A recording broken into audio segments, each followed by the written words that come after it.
Hi, and welcome to a short video on 4 African masks that I got to see. This was at the same showing where I saw the African swords I did a video on, and I absolutely love indigenous African masks. Just looking at this one, you can see why, right? The variety of the art, just like with the swords, is practically endless. So these 4 are just a tiny little smattering of the types that you can see.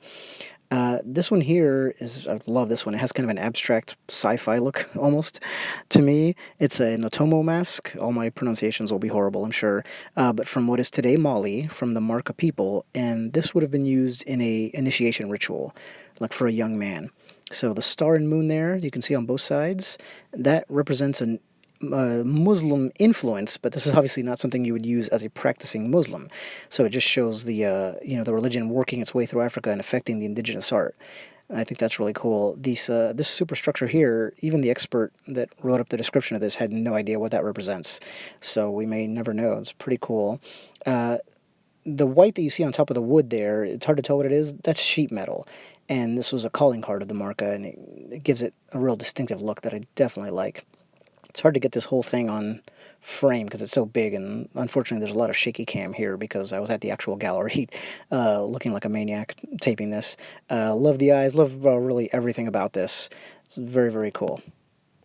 And this one here is a Biombo mask, or of the Biombo people, and I love that gentle look that it has on the face.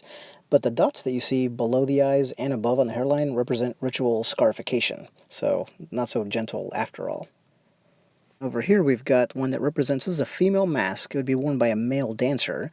That was a real hairstyle that required like a cane superstructure to hold. But this represented Mo, M-M-W-O, sorry, but like a deity of grace and beauty. And despite that, a male dancer would actually wear the mask and use it in rituals, which is something that should not be surprising if you know kind of just mythology and indigenous rituals around the world. Now this is a Dan mask, D-A-N, and it's from basically Liberia and represents a forest spirit called Gle, G-L-E, but basically Gle was invisible and would come to a man in his dreams and order the mask and costume to be made so that the villagers could actually see it, and then it could participate in village life, which I think is pretty awesome. So that's about it. I hope you enjoyed seeing and hearing at least a little bit about them. Thank you.